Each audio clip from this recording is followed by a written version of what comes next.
इस चुनाव में जो तीसरी पार्टी है बाप और जेकलिम उसकी भूमिका को किस तरीके से देख रहे हैं? वो चुनाव लड़ रहे हैं, क्या कर रहे हैं? वो एक सहायक पार्टी है झारखंड मुक्ति मोर्चा का। यही भूमिका को निभाने के लिए यहाँ पर आए हैं। इससे ज्यादा बड़ी बड़ी भूमिका उनकी है नहीं। भैया ओझा मान रहे हैं कि इस उपचुनाव में मास्टर स्ट्रोक जेएमएम के लिए साबित होगा जिस तरह से विधानसभा चुनाव में कहा जा रहा है। इस योजना को अगर वो सबसे महत्वपूर्ण योजना सरकार मान रही है, तो सरकार की गाड़ी हिचक हिचक के क्यों चल रही है? वो 3-3 महीना क्यों वेट करना पड़ रहा है लोगों को अपना सम्मान योजना लेने में? ये थोड़ा बता दे मंच पे चढ़कर इस राज्य के जो जुराज है। जमीन पर जो मुद्दे चल रहे हैं वो तो चल रहे हैं, अलग ही समीकरण चल रहा है। मैया योजना की बात हो रही है उन सभाओं में, आदिवासियत की बात हो रही है, कुछ और ही बातें हो रही हैं। आप अगर मुद्दों पर जाएंगे तो आप जाइए कोई एक गांव गालूड़ी का, वहाँ मुद्दा दूसरा मिलेगा। ये मुद्दे थोपे जा रहे हैं, मंच से सजाए जा रहे हैं, आपको पंच करके भेजा जा रहा है। किस तरह का माहौल देख रहे हैं, इसलिए कि अब कुछ अंतिम दिन बचे हुए हैं इस चुनाव मैदान में बीजेपी के पक्ष ये में। उपचुनाव पिछले 6 साल लगातार कंटिन्यू जिस गवर्नमेंट को आपने देखा, वो सरकार के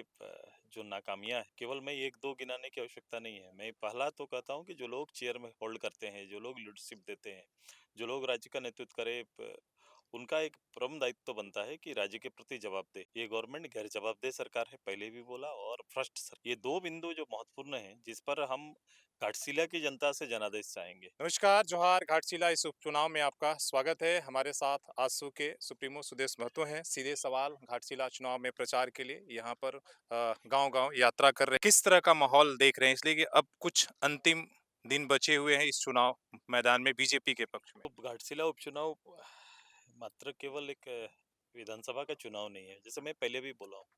इस चुनाव को मैं थोड़ा बड़ा दृष्टि में देखता हूँ, और मुझे लगता है कि हमें उसी पर जोर देने की जरूरत है, और हम लोग उसकी चर्चा भी कर रहे हैं। मेरे पूरे दल, भारतीय जनता पार्टी, आजसू और अन्य सभी सहयोगी उसी पर बात कर रहे हैं।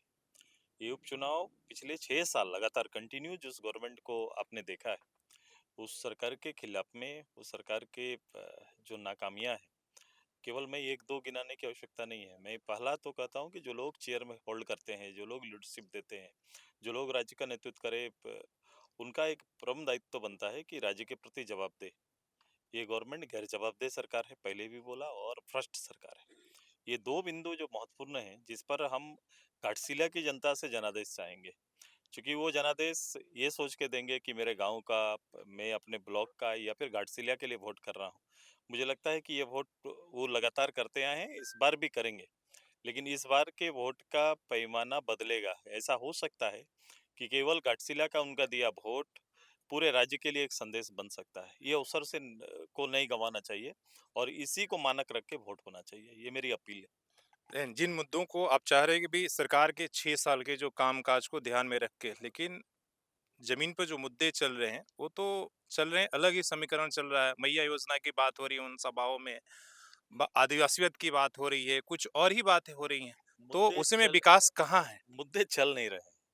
आप अगर मुद्दों पर जाएंगे तो आप जाइए कोई एक गांव गालूड़ी का, वहाँ मुद्दा दूसरा मिलेगा आपको। ये मुद्दे थोपे जा रहे हैं, मंच से सजाए जा रहे हैं, आपको पंच करके भेजा जा रहा हुँ, है। यही है मुद्दे। हुँ।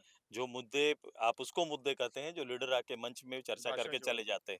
लेकिन मुद्दा वो ना होगा जो गांव की आवश्यकता है। आज डेवलपमेंट पे आप देख लो, डेवलपमेंट के मानक पर देख लो, किसी गांव जाइए, वहाँ के आम वोटर से पूछिए कि क्या मुद्दा होना चाहिए, तो वो आपको पता चलेगा कि मुद्दा क्या है। ये तो मुद्दा थोपने की तैयारी होती है। मैया ओझा मान रहे हैं कि इस उपचुनाव में मास्टर स्ट्रोक जेएमएम के लिए साबित होगा जिस तरह से विधानसभा चुनाव में कहा जा रहा है? 1 साल पहले अगर पिछले विधानसभा चुनाव में जो आम चुनाव हुआ, वो चुनाव से 1 साल पहले अगर ये योजना को लेके आते हैं, या 6 महीना पहले भी लेके आते हैं, तो उसी चुनाव में इसका फल आपको दिखाई देता है।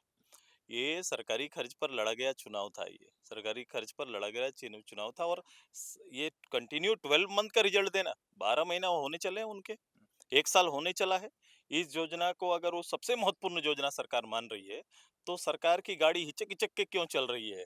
क्यों आम लोगों को, जिसको महिला सम्मान के नाम पर रखा गया, जिसकी महिला समृद्धि का आधार बनाया गया है, वो 3-3 महीना क्यों वेट करना पड़ रहा है लोगों को अपना सम्मान योजना लेने में? ये थोड़ा बता दे मंच पे चढ़कर इस राज्य के जो जुराज हैं, वो बता दे। नहीं, वो तो इसकी वो बड़ाई एक तरीके से वो कह रहे हैं कि भई उसी पर फिर से एक तरह से चुनाव से पहले अरे देखिए मिल वो रहा है कॉमन आदमी यहाँ पे। चीज़ें आप कि पैसा पहुँच जाएगा मैया योजना का। आप देखिए छठ था, इसके अरे पहले ही घोषणा हो गया। आप बताइए 1 साल में कितना बार बँटा? कितने बार खाते में आया? है जानकारी आपको? नहीं, अनवरत नहीं आ रही है, लेकिन मुद्दा बनाना तो पहला विपक्ष का है। पहला महीना से अनवरत नहीं आ रही है। हुँ, पहला दिन से 3-3 महीने का उधारी चल रहा है। हुँ। 3-3 महीने ड्यू चल रहा है। जो 1 साल नहीं सँभाल पा रहे योजना को, वो मंच में खड़ा होकर योजना की चर्चा कैसे कर सकते हैं? आपका हिडन एजेंडा फेल हो गया ना 3 महीना। अगर आप ये सोच रहे हैं कि 2500 उसके जीवन स्तर को बदल देगा, ये महिला की आवश्यकता है, तो साढ़े 6 लाख महिलाओं को काटना नहीं चाहिए था। आपने साढ़े 6 लाख महिलाओं का नाम हटाया, फिर भी आपका वित्तीय प्रबंधन सही नहीं हो रहा है, इसलिए आपने क्या किया, आप ब्लॉक में जाइए। हर ब्लॉक में आधा को ये महीना, आधा को अगले महीना। ये शेड्यूल बनाया है। महीना में अगर पूरे राज्य में देने वाला जो संख्या था मान लीजिए, उसके आधे को फर्स्ट ये महीना आएगा, आधा को अगला महीना आना पड़ेगा। ये एक यहाँ के अधिकारियों द्वारा एक लोगों के अपना वित्तीय प्रबंधन करने का एक तरीका अपनाया गया है। जिस योजनाओं को पूरा करने के लिए प्रारंभ में 1800 करोड़ रुपया खर्च हो रहा था, अगर आप सोचो कि एक सा महीना नहीं देते हैं और 1 महीना अगला बार देंगे, अगर ये नियम बना दिया जाए तो 900 खर्च हो रहा है ना फिर। 900 में उसका काम चल रहा है। और लोग ये उम्मीद में हैं, चूँकि आप तो उम्मीद ही कर सकते हैं, परिणाम देने की स्थिति में नहीं है। इसलिए घाटशिला से अपील कर रहे हैं, जो मैया योजना के बारे में चर्चा कर रहे हैं, वो पूरे साल में केवल 4 बार किस्त जमा कर पाएँ, वो महिला योजना, वो सम्मान का योजना, क्या 1 साल का हर्ष क्या है? ये उसका परिणाम है। आज क्या मुद्दा होना चाहिए राज्य के, ठीक है, जिस चीज़ों को आप कह रहे हैं, किन मुद्दों नहीं, पर ठीक है नहीं, नहीं, इसको मैं कह अच्छा रहा से हूँ किन खुलासा करिए हाँ, लोगों नहीं के बीच मई में। वो तो लोगों के बीच में है कि और मैया योजना से मैं कितना कोई फ़ायदा। मनगढ़ंत बात नहीं करता, मैं तर्कों पर कर रहा हूँ और जो सरकार चला रही है, जिसके हाथ में शासन है, जिसने ये निर्णय लिया कि मैं 1800 करोड़ रुपया महिलाओं को इस सम्मान योजना में दे सकता हूँ, जो हिम्मत जुटाया, उसी हिम्मत का वित्तीय स्थिति पर बोल रहा हूँ। मैं राधा कृष्ण किशोर आदरणीय वित्त मंत्री जी के बयान को थोड़ा लीजिए, उनके बयान को उठाइए, वित्तीय स्थिति के बारे में वो हालिया उनका बयान को उठाइए, आपको पता चल जाएगा। वो तो कह रहे हैं, जिस तरीके से राज्य पर ये है, खर्चे को लेकर और फंड की को लेकर, हाँ, तो बस गुहार लगा बस रहे बस बस बस किससे गुहार लगा रहे हैं? अपनी ही सरकार से।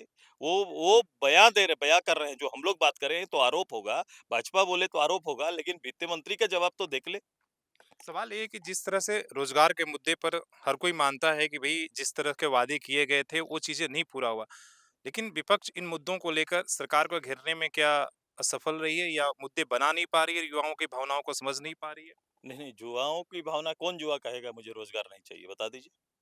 वो तो सड़क पच्ची पर लाठी खाता रहता है। 25 लाख युवाओं को 5 साल तक आपने आश्वासन पर जिंदा रखा।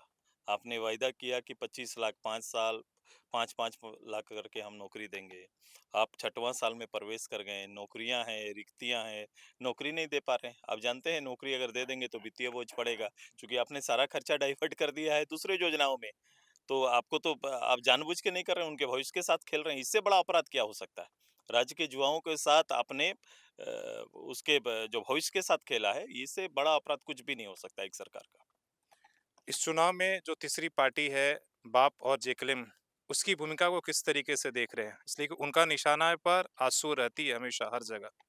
इस चुनाव में 16-17 कैंडिडेट हैं, कितना?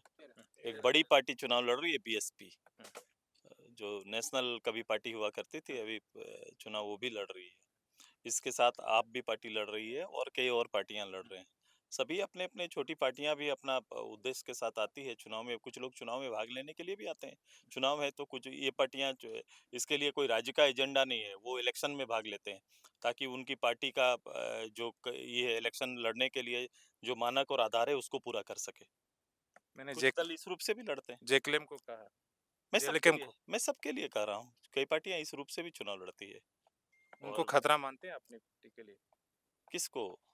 जयराम महतो की जो पार्टी है, जिस तरीके से वो गाँव में उनके निशाने पर सोशल मीडिया से लेकर ये तक वो चुनाव आँसू। जीतने के लिए यहाँ पर आए हैं? वो चुनाव लड़ रहे हैं, क्या कर रहे हैं? वो एक सहायक पार्टी है, वो झारखंड मुक्ति मोर्चा का। यही भूमिका को निभाने के लिए यहाँ पर आए हैं। इससे ज़्यादा बड़ी भूमिका उनकी है नहीं। चलिए, बहुत-बहुत धन्यवाद इन तमाम सवालों को जवाब देने के लिए और आप इस चुनाव प्रचार में, इसलिए कि अब महज़ कुछ घंटे बचे हैं, 3 दिन और 48 घंटे के मान के चलिए। और जो है इसके बाद अब जो है जनता की बारी है कि उन किन मुद्दों को लेकर, जो मुद्दे एनडीए की तरफ से उठाए जा रहे हैं, जो मुद्दे महागठबंधन की तरफ से उठाए जा रहे हैं, या इसमें निर्दलीय प्रत्याशियों की किसकी क्या भूमिका होगी, वो वक्त 11 जो है तारीख को पता चलेगा कि मुद्दा क्या रहता है और किन मुद्दों को ध्यान में रखकर लोग वोट देंगे। अपनी सहयोगी श्रवण के साथ शशि भूषण, सोशल संवाद न्यूज, घाटशिला।